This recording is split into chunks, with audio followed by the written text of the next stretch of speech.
Willkommen! Hi. I'm Stefan here with Stephanie, and it's gonna get below freezing tonight, so we're gonna drink this big Imperial Stout from Pretty Things called Fumapapa.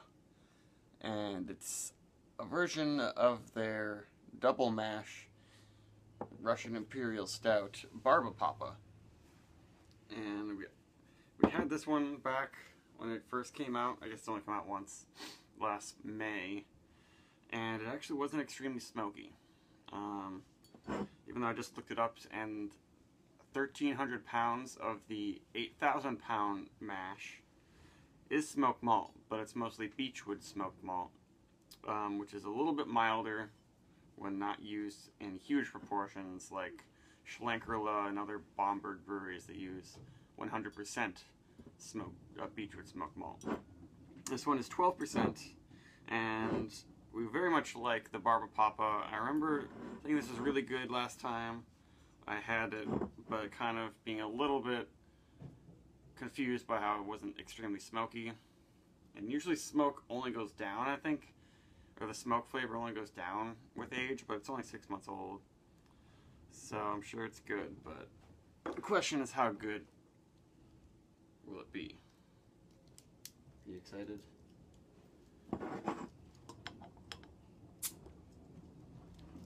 You're good? There you go.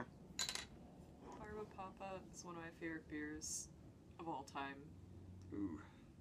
It just smells like chocolate and just delicious roastiness.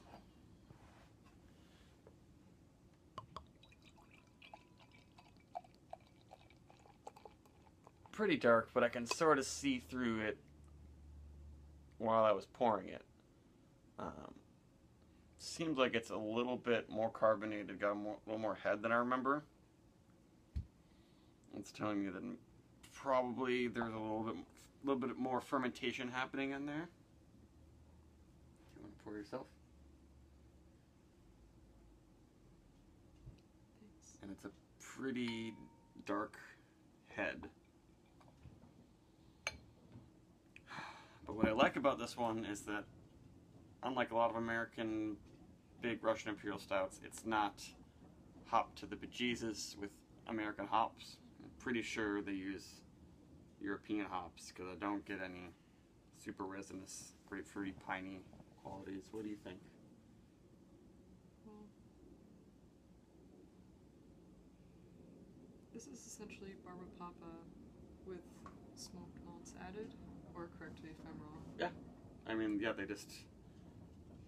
I guess they do the same double mash thing where they use an entire acre's worth of barley to make this beer, and with this version, just, I don't know, 20% of it is smoked malt. Mm-hmm. It smells like chocolate and a lot of dark fruit, actually, like raisin, dates, figs. All very toasty, maybe a touch of like balsamic glaze.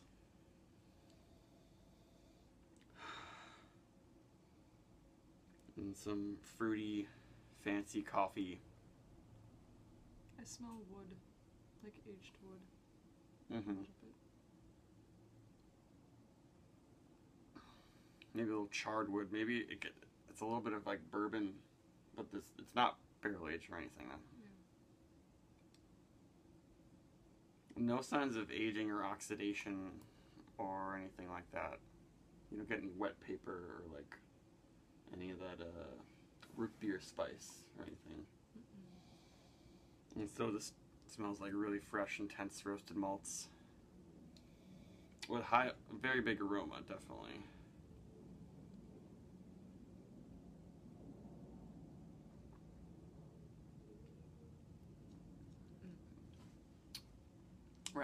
Rather silky feel. The taste is a lot like the smell. Not too bitter. Mm. Did you already mention ABV? Yeah, 12%. And the blog post said this one's over 11. I bet it wasn't quite at 12 when we first had it, but now I bet it's up there. But it's not, it doesn't burn though. It's not like medicinal. It's not syrupy or too sticky, but still manages to have a pretty big body.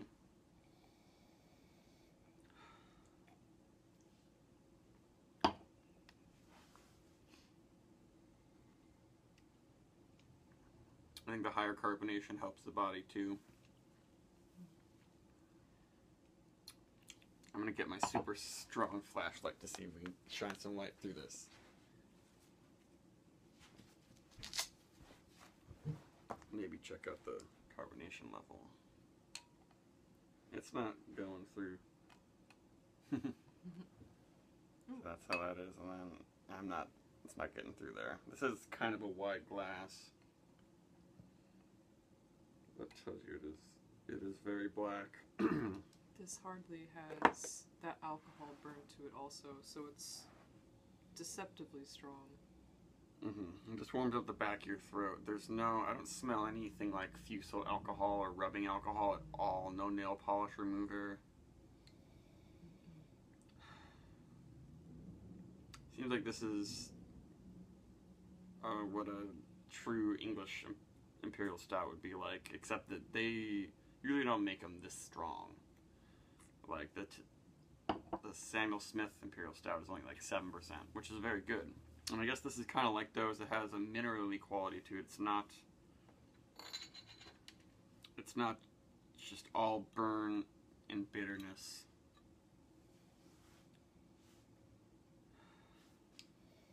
But I really appreciate the dark fruits. It's like roasted figs and things like that. Got a little bit of a plum tanginess to it also. Almost as if there's a Belgian yeast in there, but I'm pretty sure they wouldn't use it. It's probably just a robust English ale yeast that gives off a little bit of fruit that just mixes with the toastiness to make it just very rich, dark fruits, but not very sweet. You don't think it's sweet? And very dark chocolate.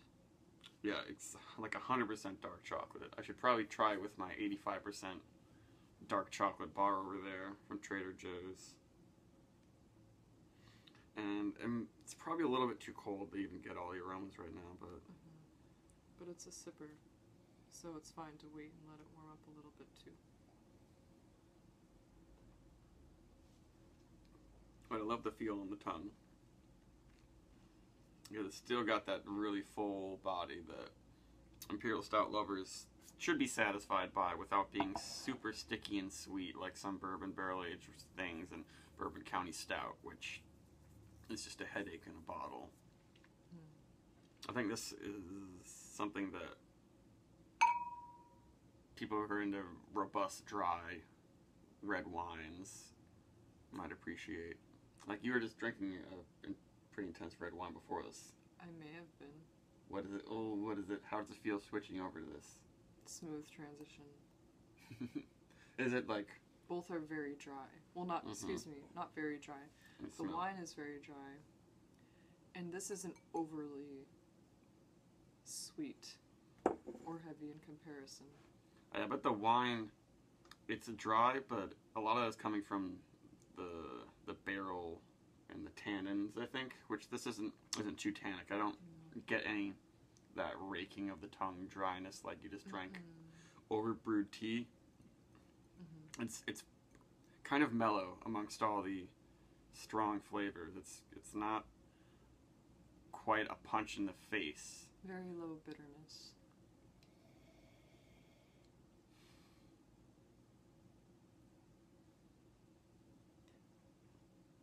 I don't get an overwhelming smoky flavor. Yeah, I guess we haven't mentioned the smoke very much, but it's...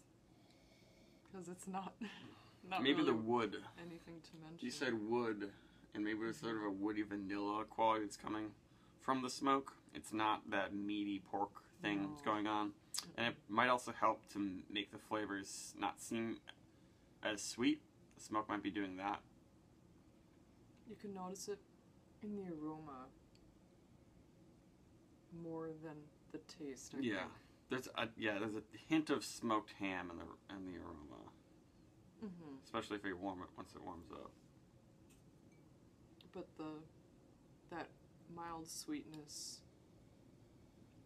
counteracts it a little bit It's got... Not that it fights it, but it balances it. And I know you hate that word. Mm-hmm. Stefan doesn't like talking about how things are balanced when it comes to discussing beer. It's very vague. It's very balanced. It's kind of like mole flavors almost. Yeah. I didn't really think about spices that were happening, but you could imagine that there's cinnamon and nutmeg, just a dash in there. Mm-hmm. What they're not, and that's much better this way.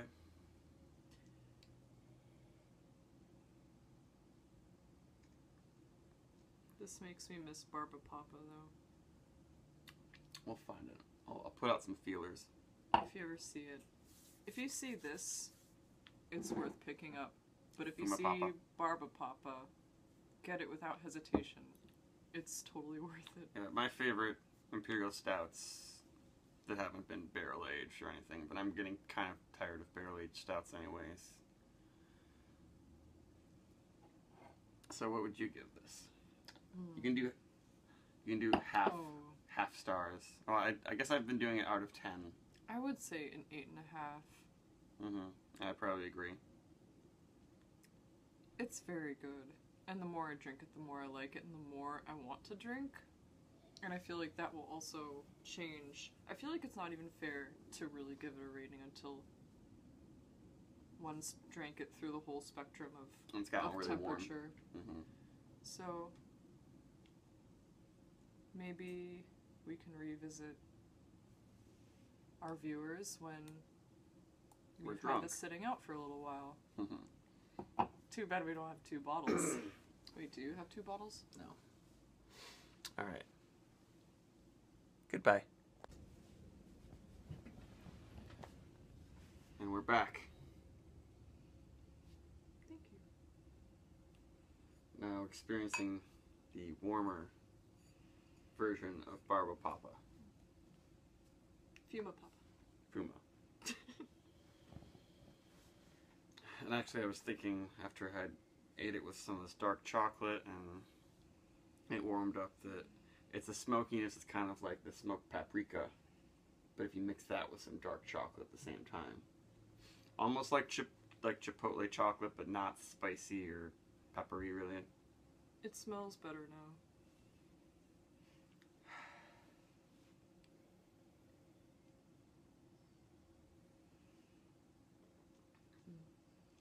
And you got some yeast in yours. Good. So I can get some of this. I can see that there's a little bit of sludge on the side here.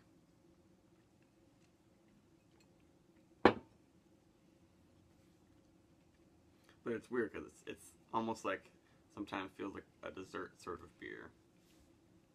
But it went very well with the spicy stuffed meat cabbage rolls we just had with tomato sauce. And it goes perfectly well with this dark chocolate.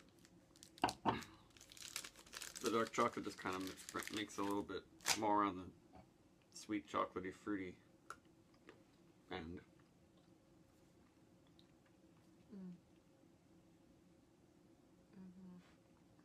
The chocolate's from Trader Joe's. It's awesome. It's like the ultimate chocolate lovers. 85%.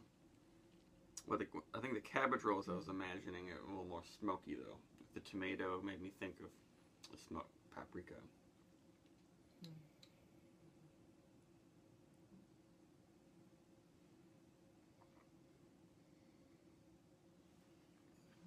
Well, it's taking us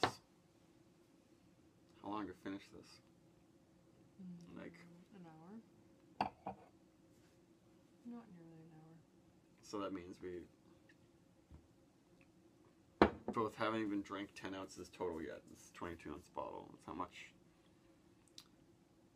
This is a beer you can just sit on like that, and it'll satisfy you in every way enough with just some sips.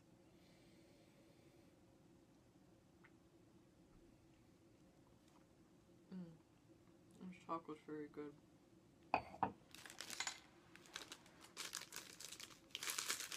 Well, we're not doing the fucking chocolate review.